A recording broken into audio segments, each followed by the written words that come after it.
নিস্তব্ধ রাতে যখন সবাই গভীর নিদ্রায় তখন এক দম্পতি বেঁচে থাকার লড়াই করে চলছে। নিস্তব্ধ এই পাহাড়ে বিকট গোলাগুলির শব্দে গম গম করছে চারপাশ। আশেপাশে কোনো বসতি বাড়ি নেই, না হলে আজ এই তাণ্ডবের সাক্ষী হতো। নাহিদ বুঝতে পারছে সে হাঁটতে পারবে না। তার পা পুরোপুরি নিস্তেজ। কিন্তু এইভাবে হেরে গেলে চলবে না। সে হারতে শেখেনি। নিজের মনের জোর আর শরীরের সর্বস্ব শক্তি দিয়ে উঠে দাঁড়ানোর চেষ্টা করল নাহিদ। উঠে দাঁড়াতে চাইলে আরজু অস্থির হয়ে বলল, এই অবস্থায় আপনি কি করে উঠে দাঁড়াবেন? আপনার খুব কষ্ট হবে, ক্ষত আরও গভীর হবে। আমাকে তো উঠে দাঁড়াতেই হবে আরজু। তোমাদের জন্য আমাকে এই দুর্গম পথ পাড়ি দিতেই হবে। এত সহজে হেরে যাওয়ার লোক নিবরাস নাহিদ না। আরজু নাহিদের বুকে ঝাঁপিয়ে পড়ল। এই দুঃসাহসী পুরুষটি সত্যি সবার চাইতে আলাদা। এমন একটা মানুষকে জীবনে পেয়ে সে সত্যিই ধন্য। এই মানুষটিকে শারীরিকভাবে দুর্বল করতে পারলেও মানসিকভাবে কখনোই দুর্বল করা সম্ভব না। আরজু কেঁদে বলল, আমাদের সাথে এমনটা কেন হচ্ছে নেতা সাহেব? আমি তো বহুদিন আপনাকে নিয়ে বাঁচতে চেয়েছি। একটা সুন্দর সংসারের স্বপ্ন দেখেছি। আমাদের সব স্বপ্ন একদল মানুষ এসে ধূলিসাৎ করে দিচ্ছে। নাহিদ আরজুর অধরে চুমু খেয়ে বলল, কতদিন একসাথে ছিলাম সেটা গুরুত্বপূর্ণ না বউ। সেই সময়টা আমরা কতটুকু ভালো কাটিয়েছি, কতটুকু উপভোগ করেছি সেটাই গুরুত্বপূর্ণ। আমার জীবনের অদ্ভুত সুন্দর মুহূর্তগুলো তোমার সাথেই কেটেছে। তোমাকে জীবনে পেয়েছি এটাই আমার জন্য সৌভাগ্যের। পেছনের লোকগুলো তাদের খুব কাছাকাছি চলে আসছে। নাহিদ কোনো মতে উঠে দাঁড়াল। ব্যথায় টনটন করে উঠল সমস্ত কায়া। এক কদমও ফেলতে পারল না। আরজু নাহিদের হাত শক্ত করে ধরে রাখল। মনে মনে হাজারবার সৃষ্টিকর্তার নাম উচ্চারণ করছে। দুর্বৃত্তরা কাছে আসার আগেই হঠাৎ কেউ শত্রু পক্ষর দিকে হামলা করল। আরজু নাহিদ দুজনেই বিস্ময় নিয়ে তাকিয়ে রইল সেদিকে। নাহিদ দেখল রতন তাদের সামনে। ছেলেটা গাছের আড়ালে দাঁড়িয়ে শত্রুদের দিকে গান তাক করে শ্যুট করতে করতে এসে নাহিদের উদ্দেশ্যে বলল, স্যার, ম্যাম আপনারা ঠিক আছে? নাহিদ মৃদু হেসে বলল, তোমাকে সুস্থ দেখে খুশি হলাম রতন। স্যার, আমি এই জানোয়ারের বাচ্চাদের দেখছি। আপনি ম্যামকে নিয়ে এগিয়ে যান। নাহিদ বুঝতে পারছে এই অবস্থায় তার পক্ষে এগিয়ে যাওয়া অসম্ভব। ডান পা সম্পূর্ণ অসাড় হয়ে গেছে। সে পা মোটেও নাড়াতে পারছে না। এই ক্ষত বিক্ষত পাজোড়া বিশাল দেহকে বয়ে বেড়াতে পারবে না। তাছাড়া প্রচুর রক্তক্ষরণের ফলে তার শরীর ভীষণ দুর্বল। নাহিদ রতনকে বলল, তুমি আরজুকে নিয়ে এগিয়ে যাও রতন। ওদের আমি দেখছি। আরজু আতঙ্কিত হয়ে বলল, কি বলছেন এসব? আমি আপনাকে ছেড়ে কোথাও যাব না। রতন বলল, স্যার, আপনাদের রক্ষা করা আমার দায়িত্ব। আপনাকে রেখে আমি কি করে যেতে পারি? নাহিদ শক্ত গলায় বলল, আমি অর্ডার করছি আরজুকে নিয়ে যাও রতন। আর কোনো কথা না। আমার জীবনের সবচাইতে গুরুত্বপূর্ণ মানুষটির নিরাপত্তার ভার তোমাকে দিচ্ছি। আশা করি নিষ্ঠার সাথে পালন করবে। আরজু নাহিদকে জড়িয়ে ধরে ফুঁপিয়ে বলল, আমি আপনাকে রেখে কোথাও যাব না নেতা সাহেব। প্লিজ আরজু, বুঝতে চেষ্টা করো। আমি হেঁটে যেতে পারবো না। তুমি রতনের সাথে যাও। আরজু জেদি গলায় বলল, আপনি আমার কথা কেন বুঝতে পারছেন না? বললাম তো আমি একা যাব না। ভাগ্যে যা আছে তাই মেনে নেব, কিন্তু আপনাকে ছেড়ে যাব না। নাহিদের কথা জড়িয়ে আসছে। কিছুতেই চোখ খুলে রাখতে পারছে না। আরজুকে এই মুহূর্তে এই জায়গা থেকে সরাতে না পারলে সব শেষ হয়ে যাবে। সে আরজুকে কি করে বুঝাবে বুঝতে পারল না। নাহিদ আরজুর চিবুকে আলতো স্পর্শ করে বলল, তোমাকে যেতেই হবে আরজু। আমার সন্তানের জন্য হলেও যেতে হবে। তাকে সুন্দর একটা জীবন দিতে হবে। আরজু নাহিদের গলা জড়িয়ে ভেজা কণ্ঠে বলল, আমাকে এত বড় শাস্তি দেবেন না নেতা সাহেব। আমি আপনার সব কথা শুনব, কিন্তু এই কথা ছাড়া। আপনাকে ছাড়া আমাদের জীবন কখনোই সুন্দর হবে না, বিবর্ণ, বিষাদময় হবে। নাহিদ বুঝল আরজু এইভাবে যাবে না। রতন তখনও শত্রুপক্ষের সাথে লড়ছে। নাহিদ রতনকে বলল, রতন, তোমার ম্যামকে যেভাবে পারো নিয়ে যাও। আরজু মানা করতে লাগল। নাহিদ আরজুকে জড়িয়ে ধরে প্রিয়তমার অধরে গভীর চুমু খেয়ে বলল, আমার আরজু কখনোই হেরে যাবে না। একজন নেতা যজ্ঞ অর্ধাঙ্গী হয়ে দেখাবে। জীবনে সব সমস্যা সাহসিকতার সাথে মোকাবেলা করবে। নাহিদের স্ত্রী কখনোই ভীতু হতে পারে না। আমার আরজু হবে সাহসী। প্লিজ আরজু, প্রমিজ করো, আমি পাশে থাকি বা না থাকি, তুমি আমার জুনিয়রকে নিয়ে সুন্দর একটা জীবন উপভোগ করবে। আমার সন্তানকে তার বাবার সাহসিকতার গল্প শোনাবে। আর আমি যদি কোনোভাবে ফিরে আসতে না পারি তবে বাবাকে বলো তার প্রতি আমার কোনো অভিযোগ নেই। সে যেন মনে কোনো গিল্ট না রাখে। আরজু তখনও নাহিদকে জড়িয়ে ধরে অনবরত কাঁদছে। এসব কেন বলছে নেতা সাহেব? সে কি বুঝতে পারছে না এসব শুনে আরজুর কলিজা ছিঁড়ে যাচ্ছে। নাহিদ আরজুর চোখের জল মুছে বলল, এই অশ্রু কণা খুব দামি আরজু। এভাবে ঝরিও না। আমি আমার আরজুর নিটল চোখে অশ্রু মোটেও সহ্য করতে পারি না। সর্বদা চঞ্চল, হাসি খুশি আরজু আমার বেশি পছন্দ। তুমি সবসময় হাসি খুশি থাকবে। আমি যেখানেই থাকি না কেন তুমি আমার অনুপস্থিতিতে দুর্বল হয়ে পড়বে না। এই নেতা সাহেব তোমাকে ভীষণ ভালোবাসে আরজু। তুমি আমার জীবনে পাওয়া সবচাইতে দামি উপহার। যদি আর দেখা না হয় তবে মনে রেখো, তোমার জন্য আমি অন্য কোথাও অপেক্ষায় থাকব। আরজুর বুকে যেন কেউ ধারালো ছুরি বসিয়ে দিয়েছে। বুকের ভেতর রক্তক্ষরণ হচ্ছে। মেয়েটা নিঃশ্বাস নিতে পারছে না। কেমন দম বন্ধ হয়ে আসছে। নেতা সাহেবের বলা প্রতিটি বাক্য আরজুর মস্তিষ্ককে সাংঘাতিক আঘাত করছে। আরজু নাহিদের ওষ্ঠে স্পর্শ করে বলল, এই আরজু আপনাকে অসম্ভব ভালোবাসে। এই পাগলাটে আরজুকে সামলানোর জন্য নেতা সাহেবের প্রয়োজন। তাকে ছাড়া এই আরজু মৃত লাশ ছাড়া আর কিছুই না। তাই দয়া করে আমাকে যেতে বলবেন না।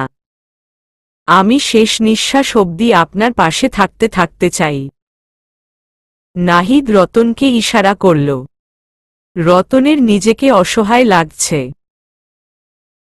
এই দম্পতির ভালোবাসার বহঃপ্রকাশ দেখে তার কঠিন হৃদয়ও ব্যথিত হল। এই দেশে ভালো মানুষগুলো বেশিদিন টিকে থাকতে পারে না। অসাধু লোকগুলো তাদের টেনে হিচড়ে সরাতে উঠে পড়ে লাগে।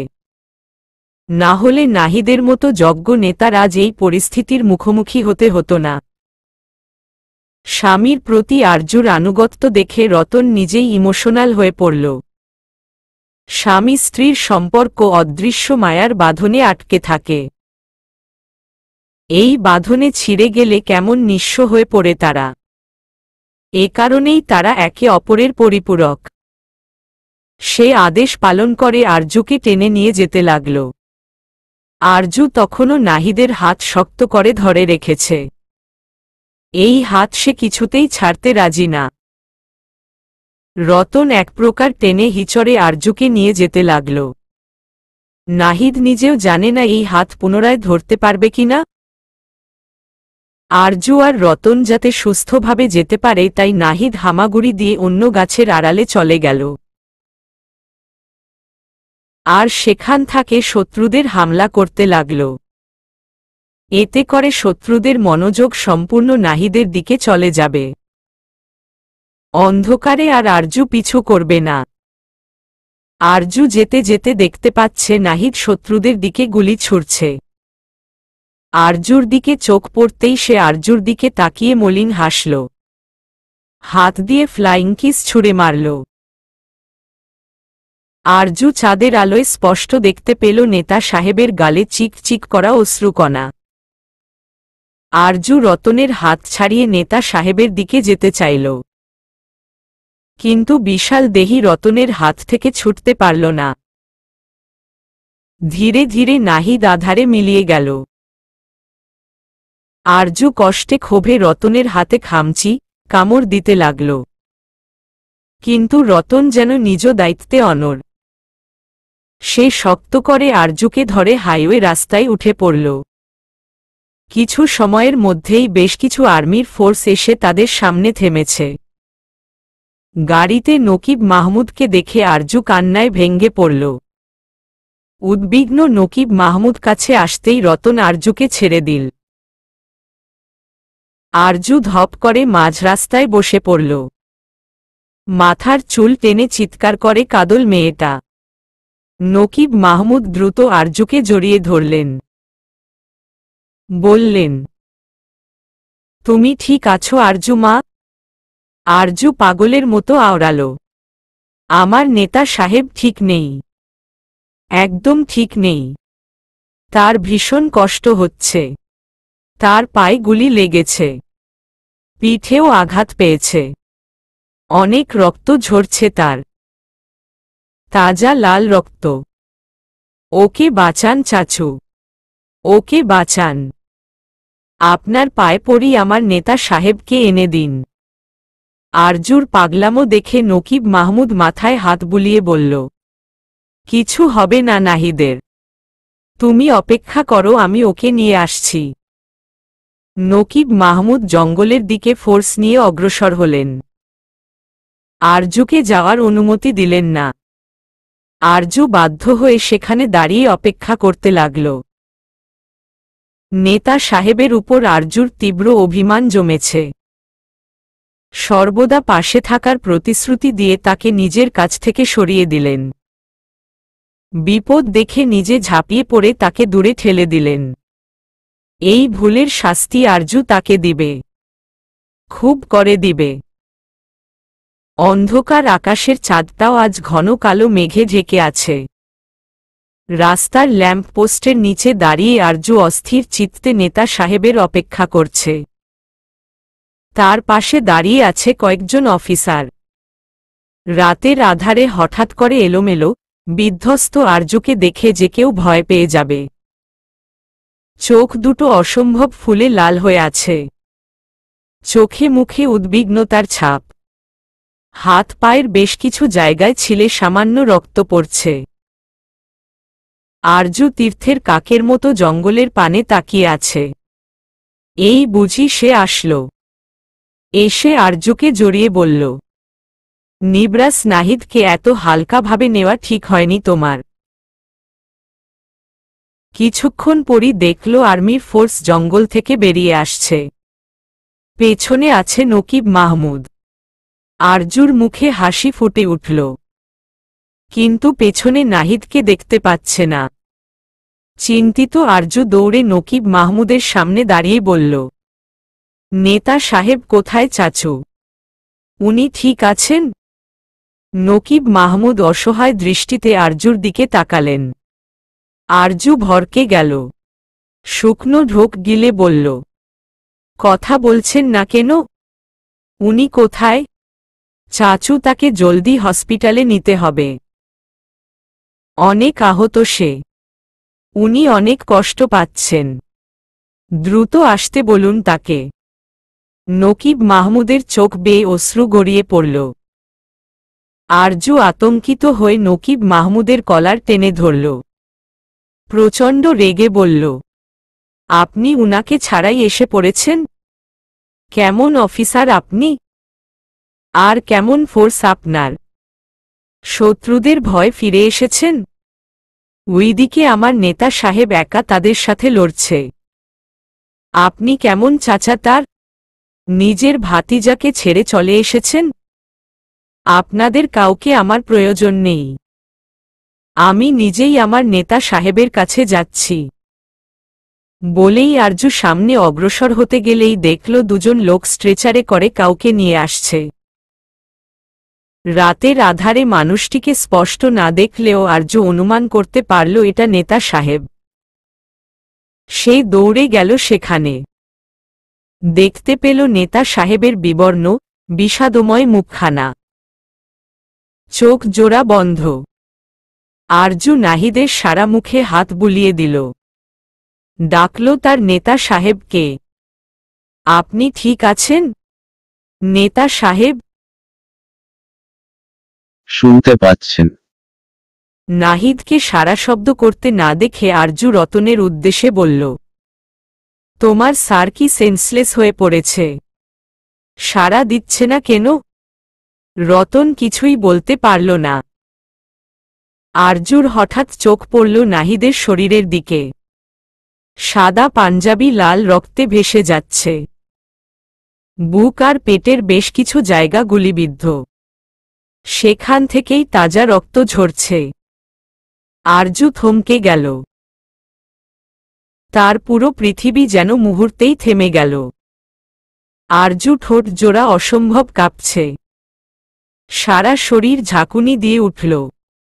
কাপা কাপা হাতে নাহিদের গালে হাত রেখে ডাকল, নেতা সাহেব?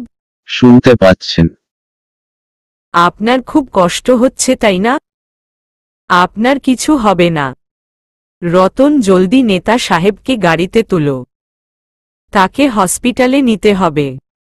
দেখছ না তার গায়ে কতগুলো গুলি লেগেছে? এত পেইন আমার নেতা সাহেব নিতে পারবে না। জলদি চলো। নাহিদকে দ্রুত গাড়িতে তুলে নেওয়া হল। আরজু নাহিদের পাশে বসে নাহিদের হাত জড়িয়ে রইল। আর একদৃষ্টিতে নেতা সাহেবের নিথর দেহটির দিকে তাকিয়ে রইল। নকিব মাহমুদ রাস্তার মাঝেই বসে পড়লেন। জঙ্গলে পৌঁছে তিনি দেখেছেন তার সাহসী ভাতিজা একাই শত্রুদের সাথে লড়াই করছে। তারা দ্রুত নিজেদের পজিশন নিয়ে শত্রুদের ঘেরাও করে ফেলল। কিন্তু শত্রু দল আক্রমণ থামাল না। ফলে নকিব মাহমুদকে একে একে সকলকে শুট করতে হল। কিন্তু নাহিদের কাছাকাছি আসতেই তিনি থমকে গেলেন। নাহিদের বুকে আর পেটে পরপর 3টা গুলি করা হয়েছে। কিন্তু এই ছেলে তখনও দমে যায়নি। সে শেষ নিঃশ্বাস পর্যন্ত শত্রুদের কাছে হারতে নারাজ। নিজের সবটুকু দিয়ে চেষ্টা করে যাচ্ছিল। হাতের মুঠোয় গান শক্ত করে ধরা। সারা শরীর থর থর করে কাঁপছে। নাহিদ চাচুকে দেখে মলিন হাসল। যেই হাসি জানান দিচ্ছে তার অসম্ভব যন্ত্রণার। নাহিদ সামনের সবকিছুই আবছা দেখছে। নিঃশ্বাস নিতে পারছে না। ফলে বুক অস্বাভাবিকভাবে উঠানামা করছে। বুকের বা পাশের একটু নিচে 2টো গুলি এসে লেগেছে। পেটের ডান পাশে আরেকটা। এত যন্ত্রণা এই ছেলেটা সহ্য করছে কি করে? সে বহু কষ্টে বলল, চাচু আরজু। নকিব মাহমুদ নাহিদকে বুকে টেনে নিয়ে কেঁদে বললেন, তোর আরজু একদম ঠিক আছে। নাহিদ স্বস্তির নিঃশ্বাস ছাড়ল। তীব্র ব্যথায় তার চোখ মুখ কুঁচকে আসছে। সে অনেক কষ্ট ভাঙ্গা গলায় বলল, আমার আরজুকে দেখে রেখো চাচু। আমার অনাগত সন্তানকে দেখে রেখো। ওকে দেখতে না পারার আফসোস আমার কোনোদিন মিটবে না। নিজের সন্তানকে একবার কোলে তুলতে পারলাম না। আমি মা হারা হয়েছিলাম আর আমার সন্তান বাবা হারা হবে। ওদের খেয়াল রেখো চাচু। নকিব মাহমুদ চিৎকার করে কেঁদে উঠলেন। সন্তান সমতুল্য নাহিদকে তিনি অসম্ভব ভালোবাসেন। আর আজ নাহিদের এই করুণ অবস্থা তার হৃদয় ভেঙেচুরে দিচ্ছে। তিনি নাহিদের রক্ত মাখা মুখটায় হাত বুলিয়ে বললেন, তোর কিছু হবে না। দেখিস তোর সন্তান বাবা হারা হবে না। তিনি দ্রুত নাহিদকে স্ট্রেচারে তুলতে বললেন। নাহিদ তখনও তীব্র যন্ত্রণায় গোঙাচ্ছিল। কিন্তু কিছুদূর আসার পর আর নাহিদের সারা শব্দ পাওয়া গেল না। নাহিদের হার্ট রেট ধীরে ধীরে কমতে লাগল। অজানা ভয়, আতঙ্কে নকিব মাহমুদ মূর্ছা গেলেন। তাই আরজুর সামনে কিছুই বলতে পারলেন না। পার্থিব জীবনে সব কিছুই অনিশ্চিত। তবুও মানুষ এই অনিশ্চয়তার মাঝেই স্বপ্ন দেখে। সেই স্বপ্ন পূরণের জন্য অক্লান্ত পরিশ্রম করে যায়। জীবন কখন আপনাকে কোনো মোড়ে নিয়ে যাবে সেটা পূর্বে ধারণা করা বেশ কঠিন। তবুও আমরা থেমে থাকি না। কারণ জীবন সময়ের গতিতেই চলতে থাকে। সুখ দুঃখ জীবনেরই একটা অংশ। সবটা মিলিয়েই মানুষের জীবন। হসপিটালের করিডোরে সবাই উদ্বিগ্ন হয়ে পায়চারি করছে। চেয়ারে বসে সাবা খানম চিন্তায় হাঁসফাঁস করছে।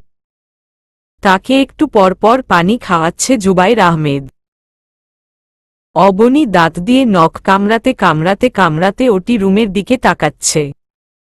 চঞ্চল মেয়েটাও কেমন গভীর চিন্তায় মগ্ন।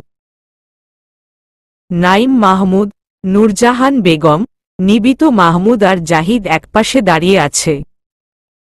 নাইম মাহমুদের দৃষ্টি দূরের মেঘলা আকাশের দিকে। মনটা তার ভীষণ বিক্ষিপ্ত। আর ওটির দরজার মুখোমুখি দাঁড়িয়ে আছে শুভ। অনেকক্ষণ যাবৎ ভেতর থেকে একজন নারীর আর্তনাদ ভেসে আসছে। শুভ দেয়ালে হেলান দিয়ে চোখ বুজে নিজেকে সামলাতে ব্যস্ত। এই চিৎকার তার মস্তিষ্ক অবধি আঘাত করছে। বুকের ধুকপুকানি বেড়েই চলছে। এক ছুটে তার কাছে চলে যেতে মন চাইছে। তার ঠিক পাশেই দাঁড়িয়ে রিমি। শুভর কাঁধে হাত রেখে তাকে শান্ত করার চেষ্টায় ব্যস্ত। তাছাড়া ফুয়াদ, যারা, সাবিহা সবাই করিডোরে দাঁড়িয়ে। সবাই অধীর আগ্রহে অপেক্ষায় রয়েছে নতুন ভোরের। সকলের অপেক্ষার অবসান ঘটিয়ে একজন নার্স বেরিয়ে আসল। তার হাতে তোয়ালের ভেতর মোড়ানো ফুটফুটে একটি নবজাতক শিশু। নার্সকে দেখে সবাই হুড়মুড় করে সামনে এগিয়ে আসল। নার্স এত লোক দেখে কনফিউজড হয়ে পড়ল। কার কাছে এই বাচ্চাটি দিবে ভেবে পেল না। সাবা খানম এগিয়ে আসলেন। বাচ্চাটিকে কোলে নিয়েই তিনি চাপা কান্নায় ভেঙে পড়লেন। এমন চাঁদ মাখা মুখ তিনি শেষ কবে দেখেছেন মনে পড়ছে না। কি মায়াবী মুখখানা। তিনি গভীরভাবে বাচ্চাটিকে পর্যবেক্ষণ করলেন। আলতো স্পর্শে কপালে চুমু খেলেন। শুভ পাশেই দাঁড়ানো ছিল। সাবা খানম অশ্রুসিক্ত নয়নে মৃদু হেসে বাচ্চাটিকে শুভর কোলে দিলেন। এত ছোট, কোমল বাচ্চাটি কোলে নিতে সে ভীষণ ভয় পাচ্ছিল। তবুও নিজেকে থামাতে পারল না। পরম যত্নে কোলে নিতেই শুভর অদ্ভুত অনুভূতি হল। এমন অনুভূতি জীবনে কখনোই হয়নি। এই অনুভূতির কোনো নাম নেই। একটা ছোট্ট প্রাণ কেমন করে তার পুরো সত্তাকে নাড়িয়ে দিচ্ছে। সে পরম আদরে বাচ্চাটির কপালে চুমু খেল। এ যে আর্য অংশ। নাইম মাহমুদ বাচ্চাটিকে কোলে নিয়ে চমকে গেলেন। মনে পড়ে গেল বহু বছর আগে ঠিক এমন একটি নবজাতক তার কোলে ছিল। দেখতে হুবহু এক। ছোট ছোট হাত পা মুচড়াচ্ছে। নাইম মাহমুদ নিঃশব্দে অশ্রু বিসর্জন দিলেন। বাচ্চাটি কানে মধুর সুরে আজান শোনালেন। এতে বাচ্চাটি চোখ বড় বড় করে তাকালো। নাইম মাহমুদ ভেজা চোখে হেসে মায়ের উদ্দেশ্যে বললেন, দেখেছেন আম্মাজান, আমার নাতি একদম আমার নাহিদের মতো হয়েছে। আমার মনে হচ্ছে আমার সেই ছোট্ট সোনাকে কোলে তুলেছি। একই রকম অনুভব হচ্ছে। নূরজাহান বেগম মন ভরে দোয়া করলেন। একে একে সকলেই বাচ্চাটিকে কোলে তুলে নিল। সবাই অবাক হয়ে দেখল নরম তুলে বাচ্চাটিকে। বাচ্চাটি দেখতে একদম তার বাবার মতো হয়েছে, যেন দ্বিতীয় নাহিদ। এত মিল কি করে হয়? শুভ ধীরে ধীরে অবজারভেশন রুমের দিকে এগুল। বেডে ক্লান্ত নিস্তেজ হয়ে ঘুমিয়ে আছে আরজু। মলিন মুখটায় মিশে আছে হাজারো মায়া। কিছুক্ষণ আগেও প্রসব বেদনায় মেয়েটার মুখ কেমন রক্তিম হয়ে উঠেছিল। শুভ তখন ভীষণ ভয় পেয়ে গেছিল। আরজুর সামান্য যন্ত্রণা ও শুভকে উন্মাদ করে তোলে।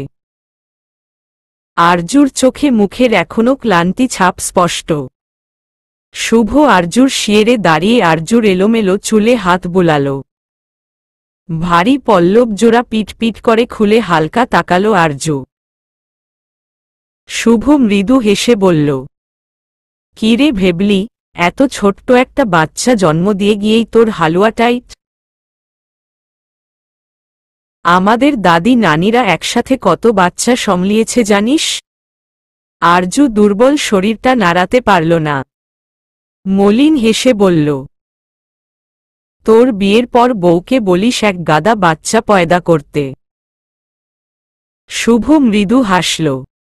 আরজু করুণ কণ্ঠে বলল, আমি বলেছিলাম তাকে যে ছোট্ট নেতা সাহেব আসবে, কিন্তু তিনি মানতেই নারাজ ছিল।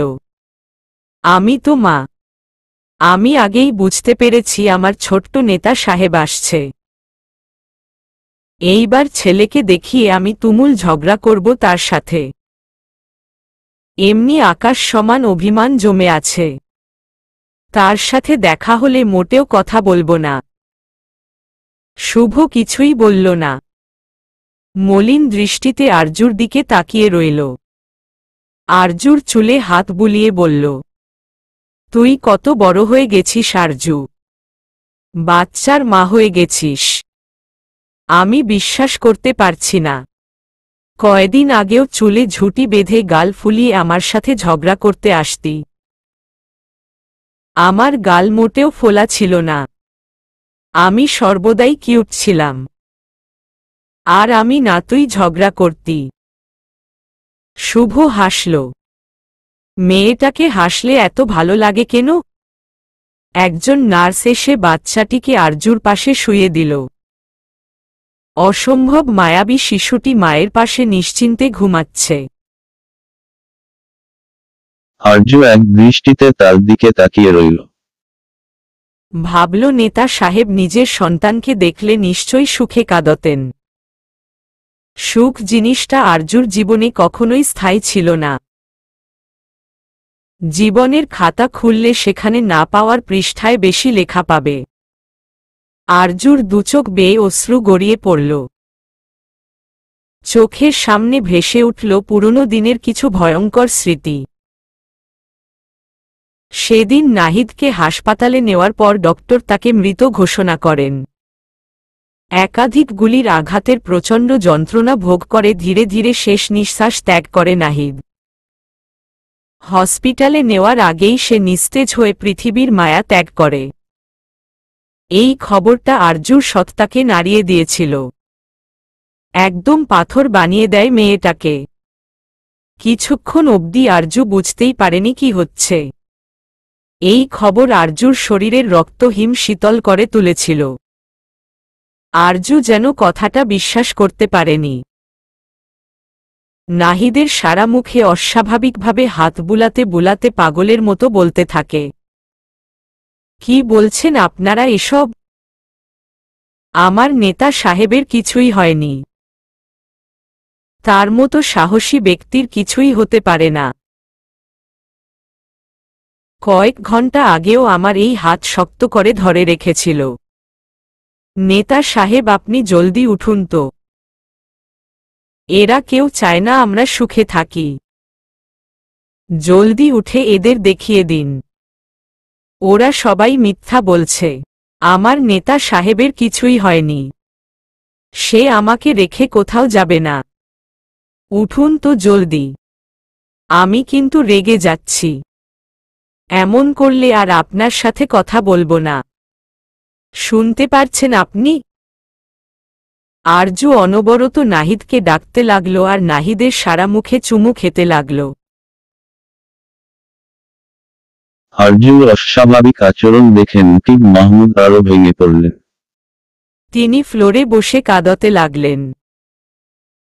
নাহিদের সাথে তার বাবার সম্পর্কে ফাটল থাকলেও চাচার সাথে ছিল ভীষণ ভালোবাসার সম্পর্ক। তিনিও নাহিদকে নিজ সন্তানের চাইতেও বেশি ভালোবাসতেন। সকলকে নাহিদের কথা গর্বের সাথে বলতেন। এইভাবে নাহিদের চলে যাওয়া তিনি মানতেই পারছেন না। রতন আরজুর পাগলামি দেখে নিচের ঠোঁট কামড়ে নিজের কান্না রোধ করতে চাইল। নাহিদের পাশাপাশি থেকে সে সর্বদা দেখেছে আরজুর প্রতি নাহিদের তীব্র ভালোবাসাকে। আরজুর সকল খবরাখবর দেওয়ার দায়িত্ব বহু বছর আগে রতনের হতেই ছিল। আরজুর নিরাপত্তার ভার সে অনেক বছর আগেই পেয়েছে। আড়ালে থেকে আরজুর নিরাপত্তা দেওয়া কাজটা সে নিষ্ঠার সাথেই পালন করেছে। তীব্র ভালোবাসার মানুষগুলোর বিচ্ছেদে এমন মরণ যন্ত্রণা কেন হয়? এই মেয়েটাও আজ স্বামী হারা হয়ে উন্মাদ হয়ে উঠছে। ভালোবাসার অনুভূতি এত তীব্র কেন হয় যে বিচ্ছেদে অপর মানুষটিকে মৃত লাশ বানিয়ে দেয়? সেদিন আরজুর উন্মাদনার সাক্ষী হয়েছিল পুরো হসপিটাল। সকলের চোখেই ছিল অশ্রু। স্বামী হারা এই রমণীর আর্তনাদ সকলের হৃদয়কে নাড়িয়ে দিয়েছিল সেদিন। নাইম মাহমুদ হসপিটালে এসে ছেলের নিথর দেহ দেখে সেখানেই স্ট্রোক করেন। এতদিন পর ছেলেকে কাছে পেয়ে আবার হারানোর যন্ত্রণা মানুষটা নিতে পারেনি। তাকে তখনই সেই হসপিটালে ভর্তি করানো হয়। ধীরে ধীরে অবস্থার অবনতি ঘটতে থাকে। পরের সময়টা দ্রুত কেটে যায়। আরজু পুরোপুরি অস্বাভাবিক হয়ে যায়। সারাদিন অন্ধকার রুমে চুপটি করে বসে থাকে। মাঝে মাঝে পুলের পানিতে পা ডুবিয়ে নেতা সাহেবকে অনুভব করে। কারো সাথেই দেখা করে না, কথা বলে না। নিজেকে চার দেয়ালের মাঝে আবদ্ধ করে ফেলে। প্রথমে বাবা মা, তারপর প্রিয়তম স্বামী হারানোর শোক আরজুকে অস্বাভাবিক করে তোলে। সাবা খানম আরজুর অবস্থা দেখে ভেঙে পড়েন। এত কষ্টে মেয়েটা স্বাভাবিক জীবনে এসে একটু সুখের সন্ধান পেয়েছিল, কিন্তু সৃষ্টিকর্তা সেই সুখটুকুও কেড়ে নিল। দিন দিন আরজুর শারীরিক অবস্থার অবনতি ঘটতে থাকে। অন্যদিকে আশফি দিনরাত এক করে এই ঘটনার মাস্টারমাইন্ডকে খুঁজতে থাকে। বন্ধুর মৃত্যুতে সে ভীষণ ভেঙে পড়েছিল, কিন্তু মনে মনে পণ করেছে আসল অপরদিকে শাস্তি দিয়ে তবেই ক্ষান্ত হবে। তাদের সকলের সন্দেহের তালিকায় প্রথমেই আছে সাদমান। তাই দ্রুতই সাদমানকে অ্যারেস্ট করে রিমান্ডে নেওয়া হয়। টানা 3 দিন রিমান্ডের পরও সাদমান সবটাই অস্বীকার করে। আশফি সাদমানের সাথে জেলে দেখা করে। সাদমানের মুখোমুখি হয়ে আশফি নিজেকে কিছুতেই সংযত করতে পারে না। প্রচণ্ড ক্ষিপ্ত হয়ে নাক বরাবর কয়েকটা ঘুষি দিয়ে দেয়। পুলিশ দ্রুত তাকে থামায়। একজন অ্যাডভোকেটকে এমন বিধ্বংসী আচরণে মানায় না। আশফি প্রচণ্ড ক্ষিপ্ত হয়ে বলল, কেন করলি এটা? ক্ষমতার লোভে পড়ে মনুষ্যত্ব হারিয়েছিস। যেই মানুষটা তোকে রাস্তা থেকে তুলে আজকের অবস্থানে এনেছে তাকে মারতে তোর হাত কাঁপল না? এতটা অমানুষ হয়ে গেছিস? ছি। একসময় তুই আমাদের বন্ধু ছিলি ভাবতেই ঘেন্না হচ্ছে। 3 দিনের রিমান্ডের ফলে তার সারা শরীরে অসংখ্য ক্ষত আর ভীষণ দুর্বল। আশফি ঘুষিতে নাক ফেটে রক্ত পড়ছে। সে সোজা হয়ে দাঁড়াতে পারছে না। ঢুলতে ঢুলতে বলল, নাহিদকে আমি নিজের বন্ধুই ভেবেছিলাম। সর্বদা ওর পাশে থেকেছি। নিজের সর্বোচ্চ দিয়েছি পার্টির জন্য। কিন্তু কেউ আমার পরিশ্রম দেখেনি। সবার মুখে মুখে শুধু নাহিদের নাম। আমাকে কারো চোখেই পড়ত না। নাহিদ যেন সবাইকে নিজের মায়াজালে বশ করে রেখেছিল। আমার কাছে তখন নাহিদকে বিষাক্ত লাগত। তবুও ওর বিরুদ্ধে কিছুই করিনি। এসবের মধ্যে আমি প্রথম কোনো মেয়েকে মন দিয়ে ফেলেছিলাম। এক দেখায় মেয়েটাকে ভালো লেগেছিল। কিন্তু নাহিদ সেখানেও নিজের আধিপত্য দেখিয়েছে। আরজুর উপর তার আরও আগে থেকেই নজর। আরজুর প্রতি সে ওভার পজেসিভ। আমাকে রীতিমতো ওয়ার্নিং দিয়ে রেখেছিল আরজুর কাছ থেকে দূরে থাকতে। সেদিন রাগে আমার সব ধ্বংস করে দিতে ইচ্ছে করছিল। নারী, পাওয়ার, সম্মান সব ওর ঝুলিতে। আর আমি শূন্য। মনে মনে ওকে প্রচণ্ড ঘৃণা করতে থাকি।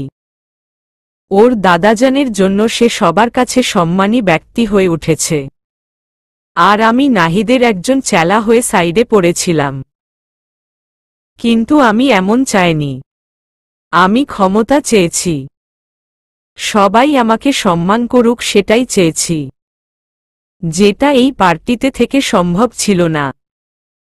তাই বিরোধী পার্টির সাথে হাত মিলিয়েছিলাম। কিন্তু নাহিদ আমাকে এক্সপোজ করে দিল। আমাকে পার্টি থেকে বহিষ্কার করা হলো। পার্টি থেকে বেরিয়ে বিরোধী দলের সাথে হাত মিলিয়েছিলাম। আমি সেখানেও প্রাপ্য সম্মান পাইনি। সাদমান জোরে নিঃশ্বাস ফেলে আবার বলল, নাহিদকে আমি প্রচণ্ড ঘৃণা করি এটা সত্যি, কিন্তু তাই বলে তাকে মেরে ফেলব এতটাও নিকৃষ্ট আমি নই। নাহিদকে আমি ক্ষমতা থেকে সরাতে চেয়েছি। ওর ধম্ভ গুড়িয়ে দিতে চেয়েছি, কিন্তু ওর মৃত্যু কামনা কখনো করিনি। বরং যখনই আমি টের পেয়েছি নাহিদের জীবন সংশয় আছে তখনই নাহিদকে ইনডিরেক্টলি সাবধান করেছি। আমার ইঙ্গিত কিন্তু বিচক্ষণ নাহিদ বুঝতে পারত। তাই সাবধান হয়ে যেত। নাহিদ আর আমার মধ্যে বিশাল দ্বন্দ্ব থাকলেও কোথাও না কোথাও আমি বা নাহিদ দুজনই দুজনের প্রতি মায়া অনুভব করতাম। এই কারণেই হয়তো আরজুকে সত্যি বলার পরও সে আমাকে জানে মারতে পারেনি। কিন্তু আমাকে আইনের কাছে উন্মোচন করে দিয়েছে। নাহিদের মৃত্যু আমাকেও ভীষণ কষ্ট দিয়েছে আশফি। বিশ্বাস কর। আশফি অনুভব করল সাদমান সত্যি বলছে। কিন্তু সাদমান আর ছাড়া পায়নি। দুর্নীতি আর চোরাচালানির দায় জেলেই থাকতে হয়েছে। খুব দ্রুত আদালত তাকে যোগ্য শাস্তি দিবে। আশফি তখন পাগল প্রায়। অপরাধী স্বাধীনভাবে ঘুরে বেড়াবে সেটা সে হতে দিতে পারে না। কে এই কাজ করেছে সেটা বের না করে সে ক্ষান্ত হবে না। নাহিদের মৃত্যুতে সারা দেশে শোকের ছায়া নেমে আসে। একজন দায়িত্ববান, সাহসী যোগ্য নেতার মৃত্যু কেউ মেনে নিতে পারছিল না। সকলের দাবি অপরাধীকে চিহ্নিতকরণ করে যোগ্য শাস্তির ব্যবস্থা করা হোক। মিডিয়াতে তোলপাড় চলছে। পুলিশ তাদের কাজ করে যাচ্ছে।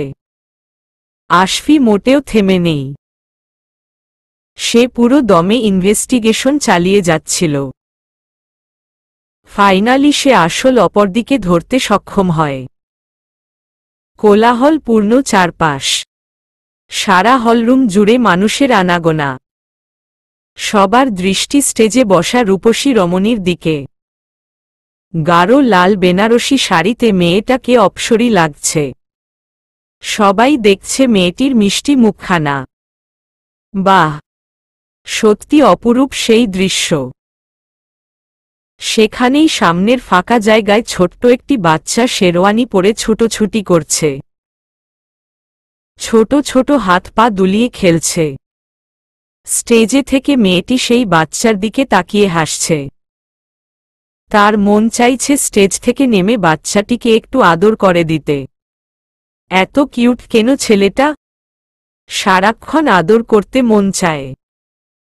হঠাৎ সকলের দৃষ্টি আকর্ষণ করে গেটে কারো পদার্পণ হল। জোরে মিউজিক বাজতে লাগল। সবাই বেশ আগ্রহ নিয়ে গেটের দিকে তাকাচ্ছে। মেয়েটিও উৎসুক দৃষ্টিতে গেটের দিকে তাকিয়ে রইল। অনেক ছেলেমেয়ে সামনে কোমর দুলাচ্ছে মিউজিকের তালে তালে। হঠাৎ পেছনে থেকে মাথায় টোপর পরা সুদর্শন পুরুষের আগমন ঘটে। সে মেয়েটির দিকে দৃষ্টিপাত করে মৃদু হেসে গানের তালে তালে ঠোঁট মিলিয়ে নাচতে লাগল। সুদর্শন পুরুষটি নাচ শেষে মেয়েটির সামনে এসে হাঁটু গেড়ে বসে হাত বাড়িয়ে দিল। সকলের দৃষ্টি তখন তাদের দিকেই। মেয়েটা লজ্জায় মূর্ছা যাচ্ছে। এমন ফিল্মিভাবে সকলের সামনে হাত বাড়িয়ে আছে কেন পাগলটা? মেয়েটা বুঝল এই পাগল আজ তাকে লজ্জায় মেরাই ফেলবে। কিন্তু বুকে অদ্ভুত প্রশান্তি বয়ে যাচ্ছে।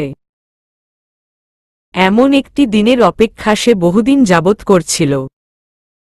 আজ যখন সবটা তার সামনে তখন ভীষণ লজ্জা লাগছে।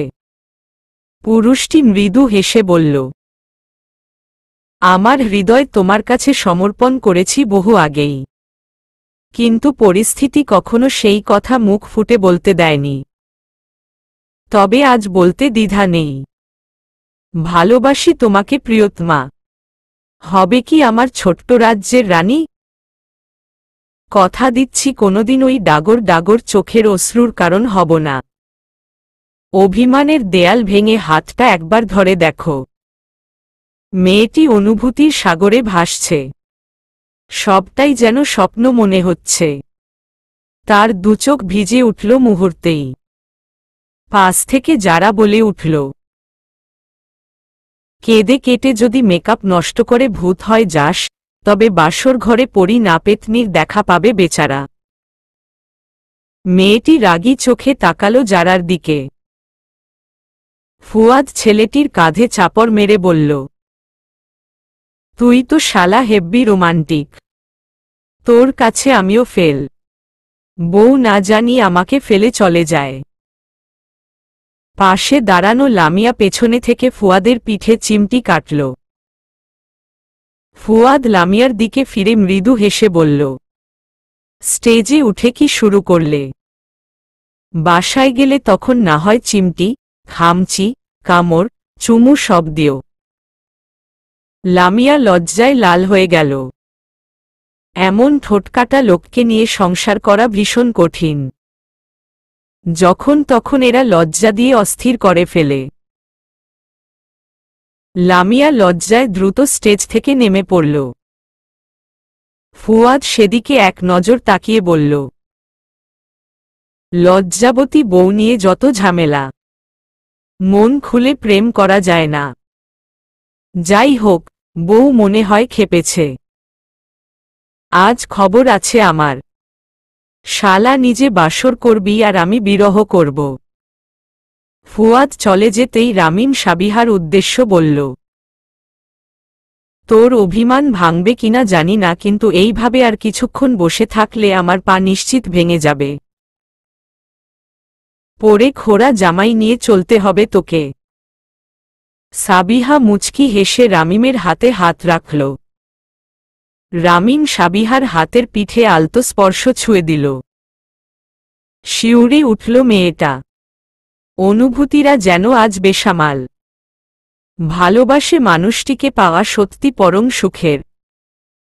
একটু দূরে দাঁড়িয়ে সাবিহার বাবা তাদের দিকেই তাকিয়ে রইলেন। সেদিন মেয়েটাকে জোর করে বিয়ে দিলে হয়তো মেয়েটার এই মিষ্টি হাসি আর সুখী দেখার সৌভাগ্য হতো না। হয়তো সারা জীবন বিষাদের ছায়া তার জীবনে নেমে থাকত। একটা মেয়ে তার বিয়ের দিনেই যদি মন খুলে না হাসতে পারে, তবে নতুন জীবনের সূচনা কি করে করবে? বুকে বিষাদের পাথর চাপা দিয়ে অন্যের ঘরের আলো ছড়াবে কি করে? আমাদের সমাজে অনেক সময় মেয়েদের জীবনের এই গুরুত্বপূর্ণ সিদ্ধান্তটি চাপিয়ে দেওয়া হয়,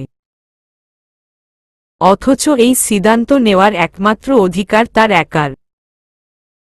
নিজের জীবন সঙ্গী বাছাই করার তার পূর্ণ অধিকার আছে, তবে আমাদের সমাজে সেটা সর্বদা হয় না। রামিম নিজের কথা রেখেছে। আজ প্রায় 3 বছর পর তাদের কাঙ্ক্ষিত বিয়ের দিন। সাবিহার বাবার চোখ ভিজে উঠল। মেয়ের বিদায়ের কথা ভাবলেই বুঝি প্রতিটি বাবার এমন যন্ত্রণা শুরু হয়, বুকে ভারী কিছু অনুভব করে। অতি ভালোবাসার সন্তানকে অন্যের হাতে তুলে দেওয়া কোনো বাবার জন্যই সহজ না। তার কাঁধে হাত রেখে সান্ত্বনা দিলেন সাবিহার মা। বললেন, মেয়েকে এত ভালোবাসেন কিন্তু মুখে প্রকাশ করেন না কেন? তিনি চোখ মুছে বললেন, ছেলে মেয়েদের ভালোর জন্যই বাবা মাকে মাঝে মাঝে কঠিন হতে হয়। তাদের সর্বোচ্চ ভালো চাওয়াটা কোনো বাবার অপরাধ নয়। মেয়েকে একটা সিকিউর লাইফ দিতে চাওয়াটা সব বাবার স্বপ্ন। তাই তো একজন স্টাবলিশ ছেলের হাতে মেয়েকে তুলে দিতে চায়। তার জন্য যদি সেই বাবাকে লোভী বা সুবিধাবাদী উপাধি দেওয়া হয় তবে সেটা মাথা পেতে নিতে সমস্যা নেই। রামিম মাস্টার শেষ করে সেখানেই বেশ ভালো একটি জব পেয়েছে। মোটা অঙ্কের স্যালারি পায়। সেখানেই সেটেল হয়েছে। বিয়ের পর সাবিহাকে সেখানেই নিয়ে যাবে। নিজের দূর অবস্থা থেকে ছেলেটা মেধার জোরে খুব দ্রুতই বেরিয়ে এসেছে। রামিমের শুধু একটাই আফসোস, মাকে তার এই সাফল্য দেখাতে পারল না। মানুষটা তার আগেই চলে গেছে। হয়তো মন থেকে ছেলের জন্য দোয়া করে গেছেন, তাই রামিম এত দূর অবধি আসতে পেরেছে। রামিম ফিরে এসে সবার আগে সাবিহার জমানো অভিমান ভাঙতে লেগে পড়ে। অনেক কাঠখড় পুড়িয়ে তবেই প্রিয়তমার মন খুশি করতে পেরেছে। সাবিহার বাবাও রামিমের প্রতি ভীষণ সন্তুষ্ট। মেয়েকে নির্দ্বিধায় তার হাতে তুলে দিতে রাজি হয়েছেন। ফলশ্রুতিতে আজ তাদের বিয়ে। লামিয়া প্রচণ্ড রেগে আছে। ফুয়াদ দ্রুত এসে দুষ্টুমি সুরে বলল, রেগে এমন লাল টমেটো হয়ে আছো কেন? লাল লাল গাল দেখলেই আমার চুমু পায়। সবার সামনে এই কাণ্ড ঘটিয়ে ফেললে তোমার দোষ। লামিয়া রেগে আঙ্গুল তুলে বলল, চুপ, একদম চুপ। আপনার মুখে কোনো লাগাম নেই কেন? যখন তখন আমাকে লজ্জায় ফেলেন।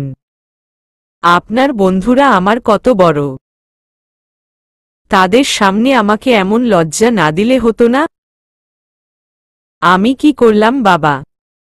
আমার মতো এত ইনোসেন্ট ছেলে এই পুরো হলো রুমে একটা খুঁজে পাবে? আপনি ইনোসেন্ট? মোটেও না। আপনি বদের হাড্ডি, অসভ্য। ফুয়াদ মুচকি হেসে লামিয়ার কাছাকাছি এসে বলল, আমার অসভ্যতার লেভেল তো জানোই। এত লজ্জা কেন তোমার? এতদিনেও তোমার লজ্জা শেষ হলো না? বুঝেছি, ঝটপট আরেকটা হানিমুন প্ল্যান করতে হবে। লামিয়া থতমত খেয়ে গেল। লজ্জায় আশেপাশে তাকাতে তাকাতে বলল, আমি আপনার মতো অসভ্য লোকের সাথে কোথাও যাব না।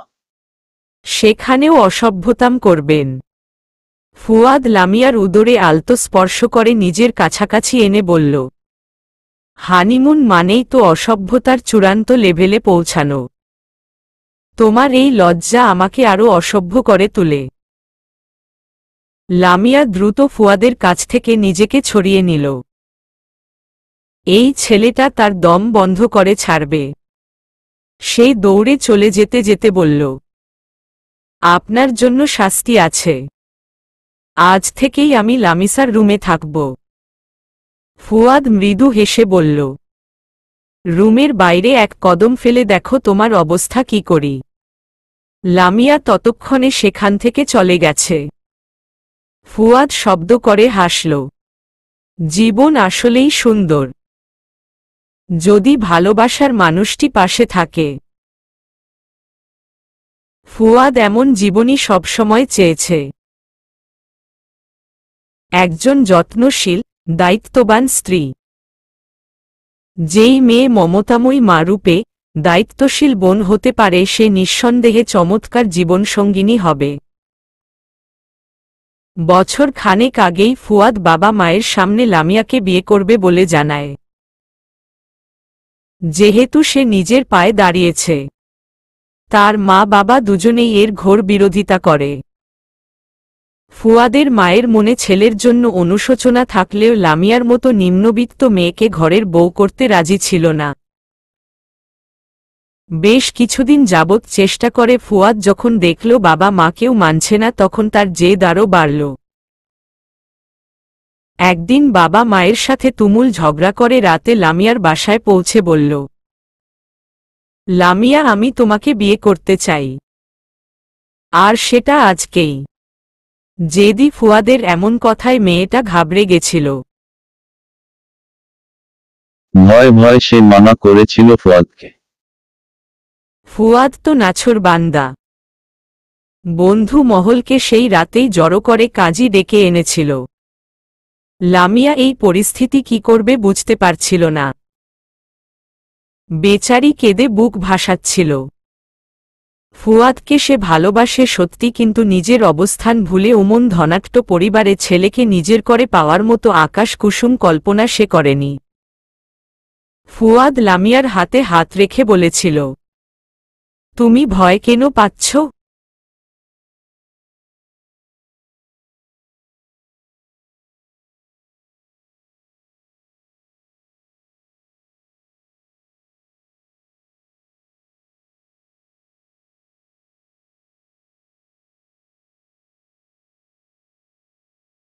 আজ থেকে তোমার আর লামিসার সব দায়িত্ব আমার। বাবার যোগ্যতায় না, নিজ যোগ্যতায় তোমাদের দায়িত্ব নিচ্ছি। মেয়েটা সেদিন সুখে কেঁদেছিল। এই অদ্ভুত মানুষটিকে সেদিন নিজের করে পেয়েছিল সে। কে এমন অধিকার বোধ দেখিয়ে তার দায়িত্ব নিতে চাইবে? তাদের বিয়েটা ফুয়াদের বাবা মা কেউ মেনে নেয়নি। ফুয়াদের তাতে কিছু আসে যায় না, কারণ এই মানুষগুলো কখনোই তাকে গুরুত্ব দেয়নি। সে একটা ফ্ল্যাট ভাড়া নিয়ে সেখানেই লামিয়াকে নিয়ে নিজের ছোট্ট সংসার সাজিয়েছে। তাদের সাথে আছে মিষ্টি মেয়ে লামিসা। এই তিনজন মিলেই তাদের সুখের নীড়। যারার পেছনে দাঁড়িয়ে আছে জাহিদ, হাতের গোলাপের পাপড়ি ছিঁড়ে যারার দিকে ছুঁড়ে মারছে। যারা প্রচণ্ড বিরক্ত হয়ে বলল, সমস্যা কি? আপনি গতকাল থেকে আমার কল রিসিভ কেন করছেন না? বেশ করেছি। তুমি রিফাত ভাইকে কোনো সাহসে মেরেছ? সে আমার কো আর্টিস্ট ছিল। জাহিদের মেজাজ মুহূর্তেই ক্ষিপ্ত হতে লাগল। রেগে বলল, ওই বাস্টার আপনাকে বাজেভাবে টাচ করেছে তাই। লিসেন, আমাদের প্রফেশনে অনেক সময় ঘনিষ্ঠ দৃশ্য করতে হয়। এই নাটকটা তেমনই ছিল। যাই হোক, তবে লোকটার ইন্টেনশন খারাপ ছিল। আমি শুটিংয়ে আপনার চোখে মুখে অস্বস্তি দেখেছিলাম, তাই বলে এইভাবে মারবে? লোকটার বা হাত ভেঙে গেছে। জাহিদ অন্য পাশে মুখ ঘুরিয়ে অভিমানী সুরে ক্ষিপ্ত হয়ে বলল, আমার ফিয়ন্সের সাথে কেউ এমন করলে আমি তাকে সেখানেই পুঁতে ফেলব। ওর কপাল ভালো, জাস্ট হাত ভেঙেছি। যারা বুঝতে পারছে জাহিদ রেগে আছে।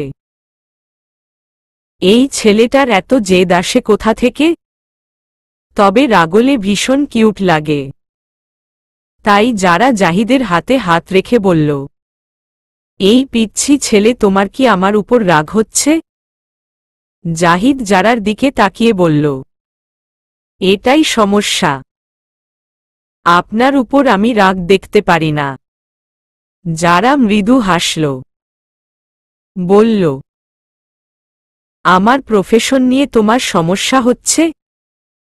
জাহিদ যারার অধরে আলতো হাতে স্পর্শ করে বলল, মোটেও না, কিন্তু ওইসব বাজে লোকদের নিয়ে ভীষণ সমস্যা আছে।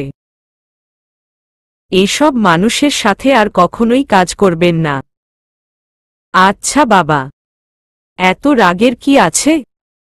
বাচ্চা কাচ্চা নিয়ে এই এক ঝামেলা। জাহিদ মৃদু হেসে বলল, কাকে বাচ্চা বলছেন?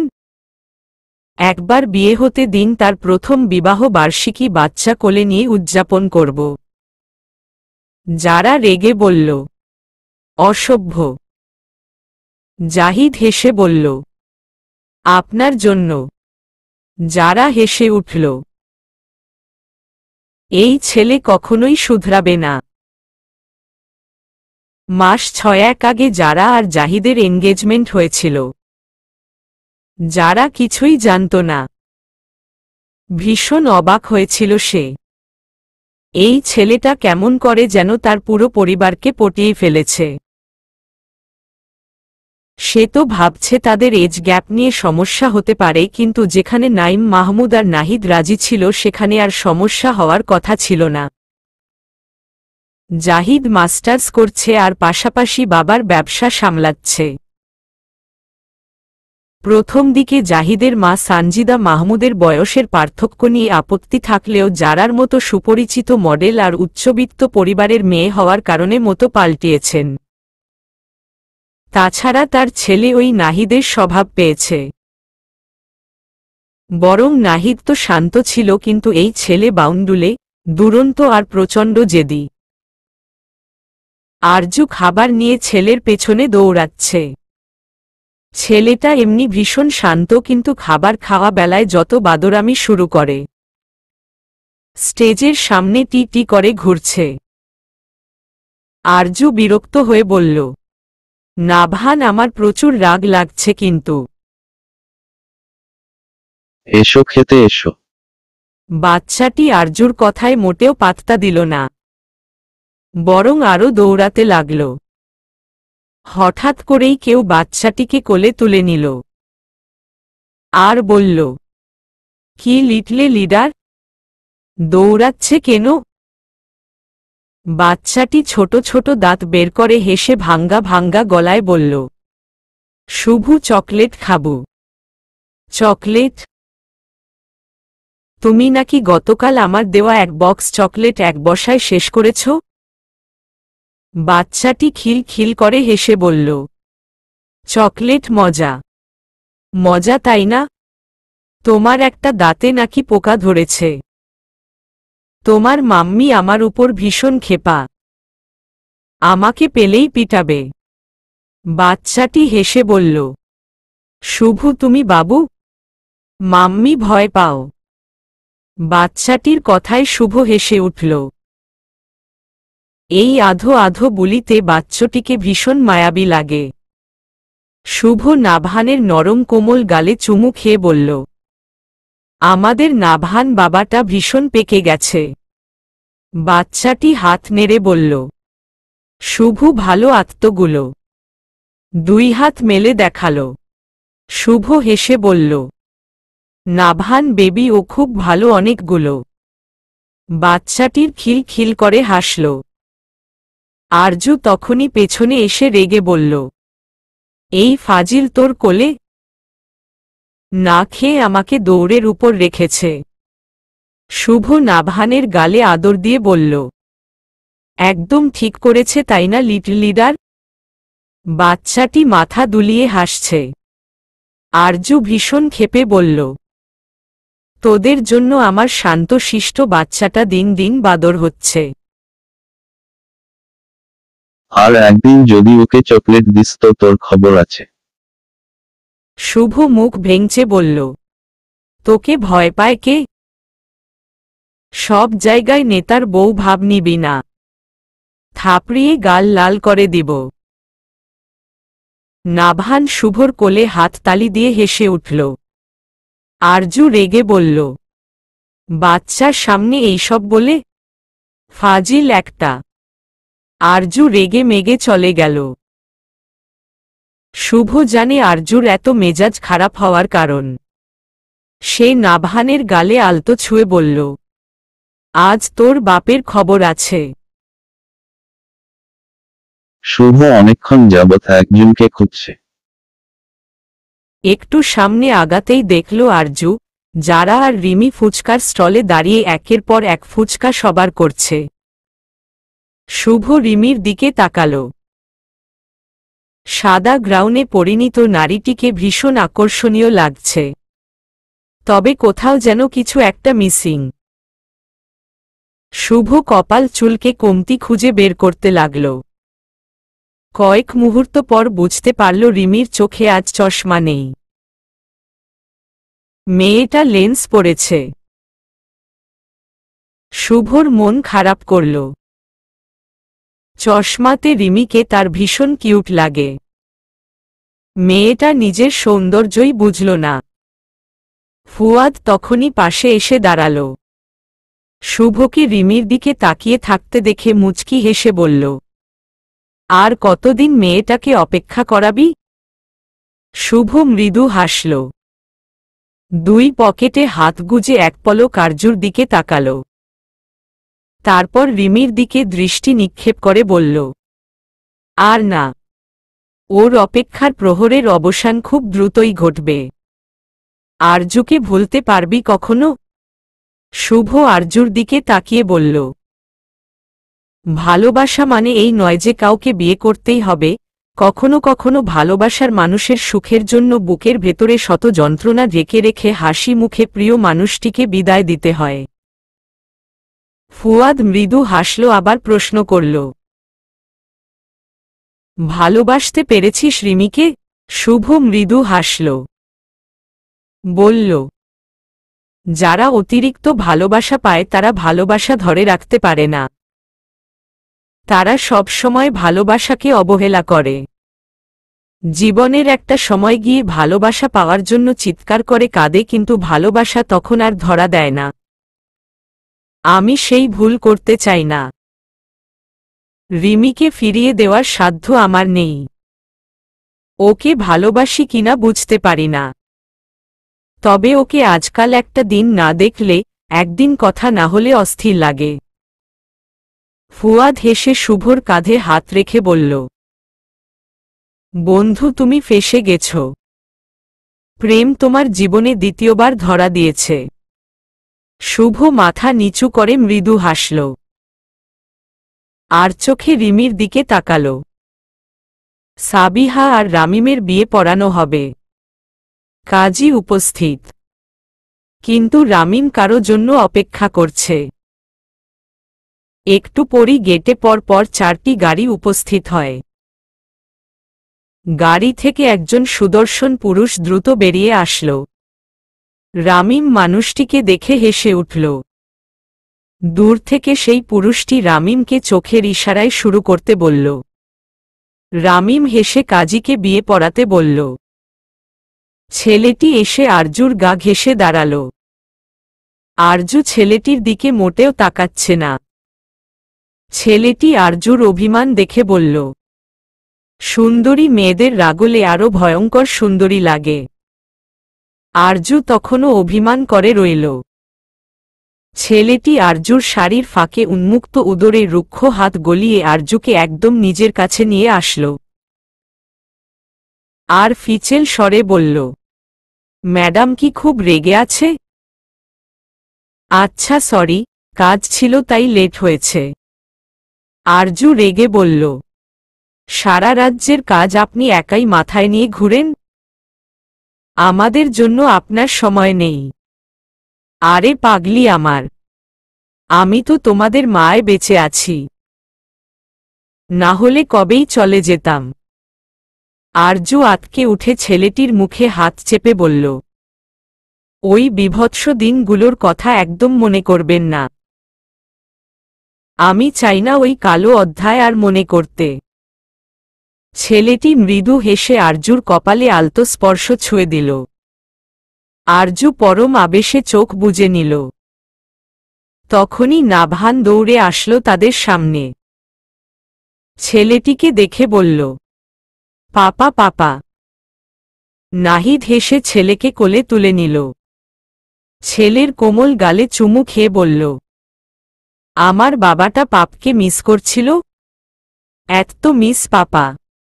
নাভান হাত মেলে দেখালো। আরজু আর নাহিদ দুজনেই হেসে উঠল। দূরে সরিয়ে শুভ তাদের দেখছিল। এই সুন্দর মুহূর্তটি দেখে শুভর চোখ ভিজে আসল। নাহিদকে ছাড়া যে আরজু কখনোই ভালো থাকবে না সেটা সে সেদিনই বুঝে গেছে। এই মেয়েটার বেঁচে থাকার একমাত্র কারণ নাহিদ। শুভ মন থেকে দোয়া করল আরজু আর নাহিদের জন্য। এই মিষ্টি পরিবারটি চিরদিন এইভাবেই হাসিখুশি থাকুক। ভালোবাসার মানুষটিকে এত ভালো থাকতে দেখে মাঝে মাঝে ভীষণ সুখ হয়। আরজুর এই প্রাণখোলা হাসি শুভর মনে প্রশান্তি এনে দেয়। রিমি শুভর পাশে দাঁড়িয়ে আরজুর দিকে তাকিয়ে বলল, এই সুন্দর মুহূর্তটি আরজু ডিজার্ভ করত। তাই তো সৃষ্টিকর্তা তাকে এই সুখ থেকে বঞ্চিত করেনি। শুভ রিমির দিকে তাকিয়ে মৃদু হেসে বলল, সৃষ্টিকর্তা সবার জন্যই সুখ বরাদ্দ রেখেছেন, শুধু সময় মতো সেটা খুঁজে পাওয়ার অপেক্ষা। রিমি শুভর দিকে চমকে তাকাল। শুভ হেসে রিমির হাত শক্ত করে ধরল। বলল, আমি পথভ্রষ্ট আহত প্রেমিক। আমার এই ক্ষত সারিয়ে তোলার দায়িত্ব তোর। সেই দায়িত্ব নিষ্ঠার সাথে পালন করতে পারবি? রিমি খুশিতে ঠোঁট চেপে কান্না আটকে রাখল। শুভ রিমির হাতের পিঠে চুমু একে বলল, বউ সাজে তোকে চশমা পরতে হবে। এই লেন্স ফেন্স একদম পরা যাবে না। একদম ফালতু লাগে। পুরো কিউটনেসটাই মিসিং। রিমি ফিক করে হেসে উঠল। শুভ গভীরভাবে সেই হাসি পর্যবেক্ষণ করতে লাগল। কেমন ঘোর লেগে যায়। সেদিন নাহিদকে যখন হসপিটালে নেওয়া হলো তখনই তাকে ওটিতে নিয়ে যাওয়া হয়েছিল। নাহিদ খুব ধীরে ধীরে নিঃশ্বাস ফেলছিল। ডক্টর ইনজেকশন পুশ করার সময় খেয়াল করল নাহিদ মৃদু নড়াচড়া করছে। পিট পিট চোখে তাকিয়ে তীব্র যন্ত্রণায় কাতরাচ্ছে। হয়তো সেন্স ফিরে এসেছে। তাই তো ক্ষত জায়গায় যন্ত্রণা আরও বাড়ছে। চোখের সামনে ডক্টরকে দেখে মৃদু ভাঙ্গা গলায় বলেছিল আশফিকে ডাকতে। ডক্টর অবাক হয়েছিল নাহিদের দৃঢ় মনোবল দেখে। এত তীব্রভাবে আঘাত পেয়েও ছেলেটা দাঁতে দাঁত চেপে সেই যন্ত্রণা হজম করছে।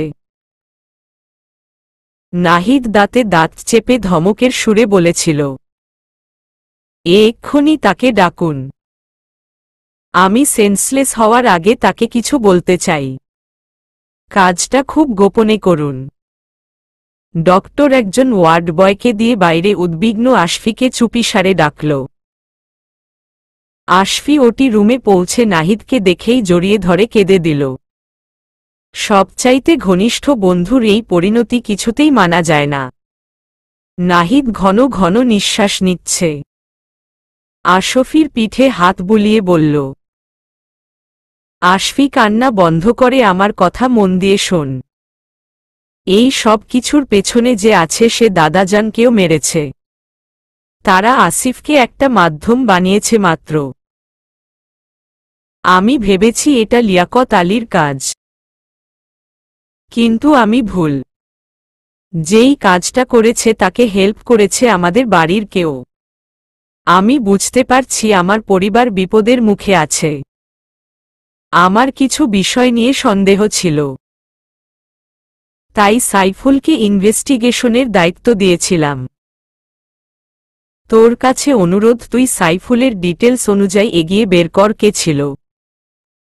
আমি জানি না ফিরতে পারবো কিনা, তবে আমার পরিবারে যাতে ক্ষতি না হয় দেখিস।